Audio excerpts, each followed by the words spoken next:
So when you're building startups, this is really the graph behind every single startup, behind every single idea. That everything starts out as a small idea and it has an exceptionally high amount of risk.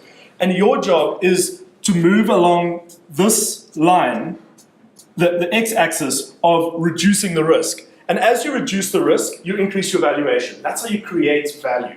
So as you can kill assumptions, do my customers exist? Do they have this problem? Will they use this solution? Will they pay me for this solution? Is the market big enough? All of those are assumptions that you're killing. And as you kill those assumptions, you're decreasing the risk behind the idea that you're building and hence increasing your valuation. So what should the label be for this x-axis? Time? Any other suggestions? Maybe information or data. Information, data? Money? Pardon? Assumptions, experience? Yeah, so a natural first thing is to think it's time or to think it's money. And those are mistakes that we make with startup. Gathering information is one part of it, but it's validation. And validation means killed assumptions. And the thing that you need to do is to find the biggest, scariest assumption, the thing that keeps you up at night, and kill that. Normal modus operandi for early stage business, let's kill a bunch of assumptions, de-risk this business, I'm going to hire a team, get an office, that's all, if you guys have just finished studying, that's work avoidance behavior.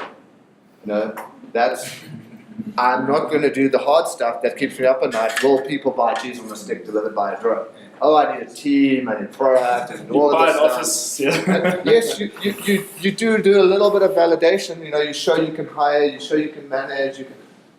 That's not the thing that's going to get you money in the bank with investors. The thing that's going to get you money in the bank with investors is we found out that people love cheese on a stick when it comes to them in a drone. Because it comes to them at the time when they're hungry, because we've got their Fitbit that tells them when their sugar's dropping and that thing arrived, and we've got happy customers, right? You know, and that can be your first step, and you can do it in a way that doesn't scale. You can pretend to be the drone, you know, and you can fake as much as you want, but that's the validation that comes through there, that people want to buy the thing. And the number one job of your startup is to increase your valuation, because you're looking to raise to up your burn rate to be able to scale.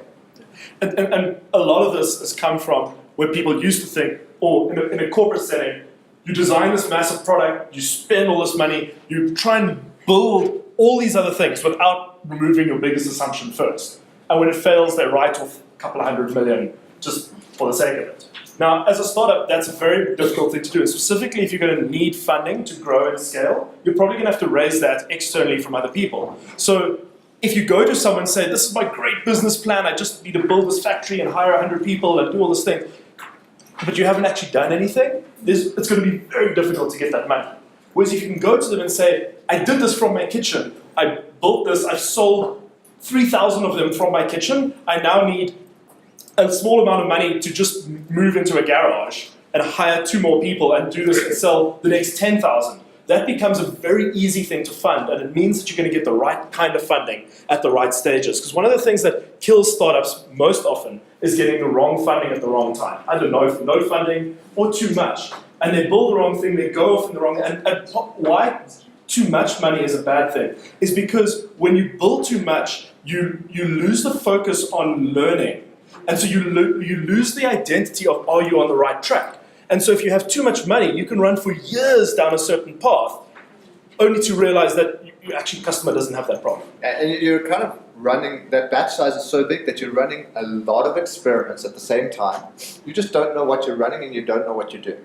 If you imagine, this is science, right? So if you imagine someone conducting experiments in the lab, those high school science experiments, how long does it take for the thing to fall down to the ground, and you want to try different sized balls? It's like someone goes, whoa, I've got lots of money, I'm throwing all the balls in the air, and they're all landing on the ground, it's awesome.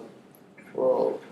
What about that one over there that's made of feathers, it doesn't fall as, you're not learning those things, because you're doing all those experiments at once, you're like, balls, they're amazing.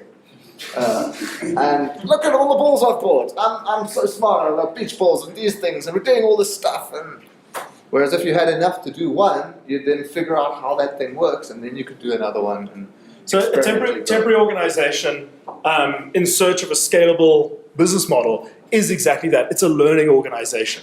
And the benefits of staying small and focusing small means that you can focus on finding real problems or finding a real customer problem and validating that's a solution before you spend all the money, before you build all the tech.